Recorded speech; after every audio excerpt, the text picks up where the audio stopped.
श्रेया अन्भवति जायमानः तन्धैरासः कवचमुन्नजन्ति साधिजो मनसा देवजन्तः साङ्गागसायुधाय सवाहनाय सपरिवाराय सर्वालङ्कारभूषिताय सर्वविघ्नप्रशमनाय सर्वाभीष्टप्रदायकाय नीलसरस्वती समेत उच्छिष्टमहागणपतये नमः। दिव्यमङ्गलवस्त्रं समर्पयामि नमः स्वाहा। पुष्पावतीः प्रसूवतीः फलिनीरफलावुता अश्वाजपसजित्वरेर्वेरुधः पारयिष्णवः पुष्पमालिकां समर्पयामि नमः स्वाहा।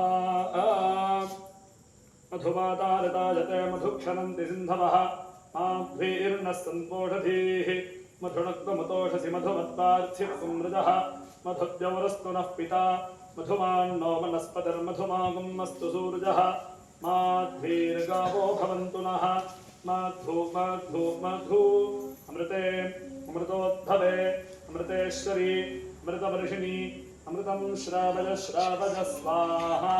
अमृतं भवतु अवस्थात्रयाणाम् एकीकरणं ताम्बूलं यो दीक्षामतिरेजयति सप्ताहं प्रचलन्ति सप्तवेशीर्षण्याः प्राणाः प्राणादीक्षा प्राणीरेव प्राणान् दीक्षामुपरुन्धे पूर्णाहुतिमुत्तमाञ्जुहोति सर्वं वै पूर्णाहुतिः सर्वमेवाप्नोति अथो इयं वै पूर्णाहुतिः तस्यावेव प्रतिष्ठति साङ्गागसायुधाय सवाहनाय सपरिवाराय सर्वालङ्कारभूषिताय सर्वाभीष्टप्रदायकाय सर्वविघ्नप्रशमनाय श्रीनीलसरस्वती समेत उच्छिष्टमहागणपतये नमः। गन्धपुष्पाक्षतकुङ्कुमफलताम्बूलसहित महापूर्णाहुतिं समर्पयामि नमः स्वाहा।